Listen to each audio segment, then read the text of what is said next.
اعوذ باللہ من الشیطان الرجیم بسم اللہ الرحمن الرحیم الحمد للہ رب العالمین والعاقبۃ للمتقین ثم الصلاۃ والسلام علی اشرف الانبیاء والمرسلین وعلی آلہ الطیبین الطاہرین اما بعد بسم اللہ الرحمن الرحیم وما خلقت الجن والانس الا لیعبدون۔ ناظرین محترم، پروردگار عالم اپنی لاریب کتاب میں ارشاد فرما رہا ہے کہ ہم نے جنوں اور انسانوں کو خلق نہیں فرمایا مگر یہ کہ اپنی عبادت کے لیے۔ مفسرین نے اس حوالے سے بہت ساری تفسیریں لکھی ہیں۔ اگر ان تمام کا مختصر مفہوم بیان کر دیا جائے تو اس کا مفہوم یہ بنے گا کہ انسان کی زندگی اللہ کی بندگی کے سوا بے قیمت ہے، جس کی کوئی قیمت نہیں ہے۔ تو یہ بندگی کیا ہے کہ جسے پروردگار عالم نے انسانوں کی خلقت کا مقصد قرار دے دیا۔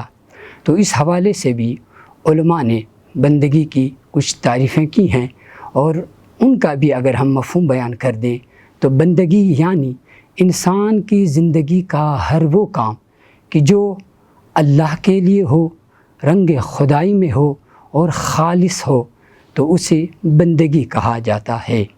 اب یہ بندگی کیا ہے کہ اس بندگی کا کمال کیا ہے، راز بندگی کیا ہے، پروردگار عالم نے کیوں انسانوں پر اپنی بندگی فرض کی ہیں۔ تو اس حوالے سے اگر ہم امام جعفر صادق علیہ السلام کی ایک روایت کو لیں اور پھر واقعہ کربلا کو اس کے ساتھ اگر ہم لیں تو معلوم ہو جاتا ہے کہ راز بندگی اور کمال بندگی کیا ہے۔ امام جعفر صادق علیہ السلام بندگی کا پہلا رکن وہ یہ قرار دیتے ہیں کہ انسان تمام تر جان، مال اور اولاد کو اللہ کی امانت سمجھیں اور اللہ کے حکم پر اللہ کی راہ میں انفاق کریں۔ یہ بندگی کا پہلا رکن ہے۔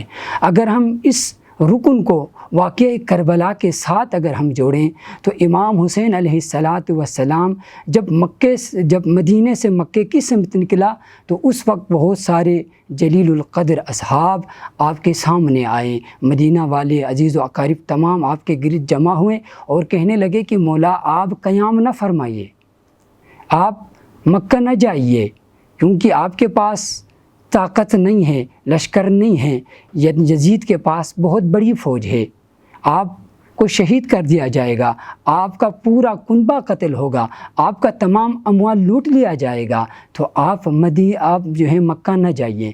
یہ فرمائش تھی۔ تو اس وقت امام علیہ السلام نے ایک وصیت نامہ جناب محمد بن حنفیہ کو دے دیا۔ اس کی آخری کلمہ یہ ہے اور اس میں فرماتے ہیں وما توفیقی الا باللہ علیہ توکلت والیہ انیب۔ یعنی امام فرماتے ہیں کہ سب کچھ اللہ کی طرف سے ہے۔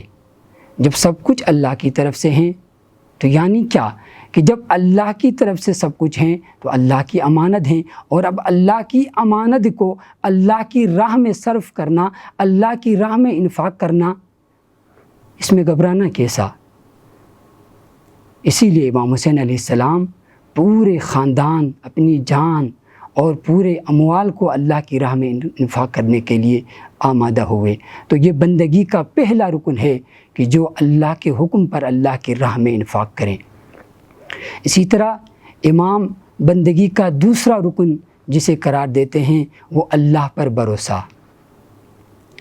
تو اس حدیث کے اس جملے کے ساتھ واقعہ کربلا کو لے لیجئے کہ امام حسین علیہ السلام یہ جانتے تھے کہ اس نے شہید ہونا ہے، پورا کنبہ کربلا کی سرزمین میں قتل ہوگا، اموال لوٹ لیے جائیں گے، لیکن توکل اتنا تھا کہ امام نے یہ سمجھا کہ میرا فریضہ اللہ کی دین کو بچانا ہے، اللہ کے نظام کو قیام کرنا میرا فریضہ ہے، نتیجے کی طرف مجھے دیکھنا نہیں ہے۔ یعنی فریضہ، انسان کا فریضہ یہ ہے کہ وہ اپنا وظیفہ نبھائیں، نتیجہ کو اللہ کے سپرد کر دیں۔ تو امام حسین نے یقیناً ایسا کیا۔ جان دے دی، سب کچھ اللہ کے راہ میں قربان کر دیا، لیکن نتیجے کی طرف نہیں دیکھا۔ لیکن جب اللہ پر توکل کیا، اللہ پر نتیجے کو سپرد کیا، تو بعد میں نتیجہ کیسا نکلا۔ عاشور کے بعد جب تمام تر امام حسین کا کنبہ لٹ چکا، لیکن جب جناب زینب سے پوچھا گیا کہ آپ نے کیا دیکھا، تو کہا ما رأیت الا جمیلا۔ کیوں؟ اس لیے کہ امام حسین نے اپنی پوری تحریک کا جو نتیجہ تھا وہ اللہ کے سپرد کر دیا تھا۔ اب جناب زینب کے سامنے یہ واضح ہو گیا تھا کہ قیامت تک حسین کی تحریک سے ایک اچھا نتیجہ نکلے گا، وہ نتیجہ جناب زینب کے سامنے تھا، اس لیے کہا ما رأیت الا جمیلا۔ تو یہاں پر بھی امام حسین علیہ السلام راز بندگی اور کمال بندگی ہمیں سکھا کر گئے۔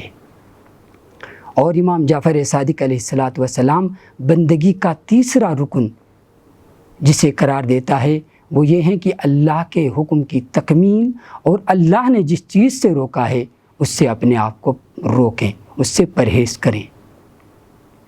اب واقعہ کربلا کو لے لیجئے۔ امام حسین کے قیام کا مقصد ہی اصلاح معاشرت تھا۔ ارید ان آمر بالمعروف وانہا عن المنکر، خود امام فرما رہے ہیں کہ میں معاشرے کی اصلاح کے لیے نکل رہا ہوں، عمل بالمعروف اور نہی عن المنکر کی خاطر میں قیام کر رہا ہوں۔ تو واقعہ کربلا میں بندگی کا یہ رکن بھی ہمیں دیکھنے کو ملتا ہے۔ اور اگر آپ کربلا میں راز بندگی اور کمال بندگی دیکھنا چاہتے ہیں تو خود امام حسین علیہ السلام کا وہ جملہ کہ جو روز عرفہ کے دن آپ نے دعا میں فرمایا تھا، کیا فرمایا تھا؟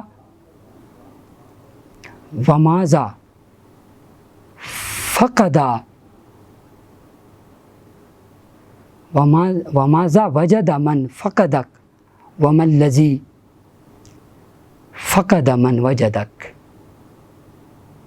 پروردگارا، جس نے تجھے کھویا اس نے کیا پایا، اور جس نے تجھے پایا اس نے کیا کھویا۔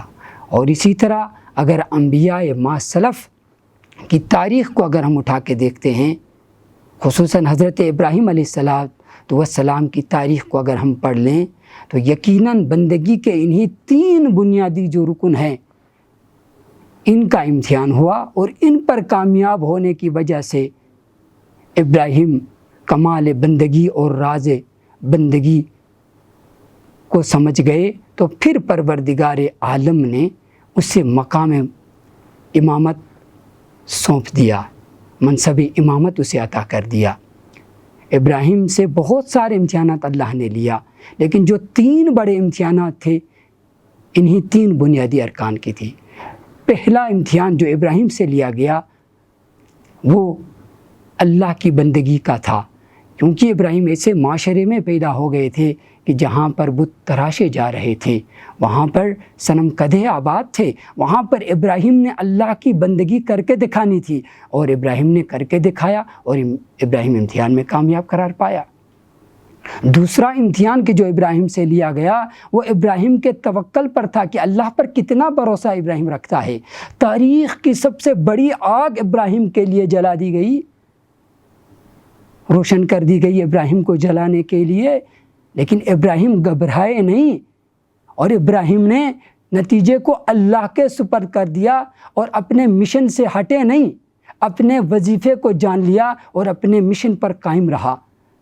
نتیجہ اچھا ملا ابراہیم کو، ابراہیم کامیاب قرار پائے۔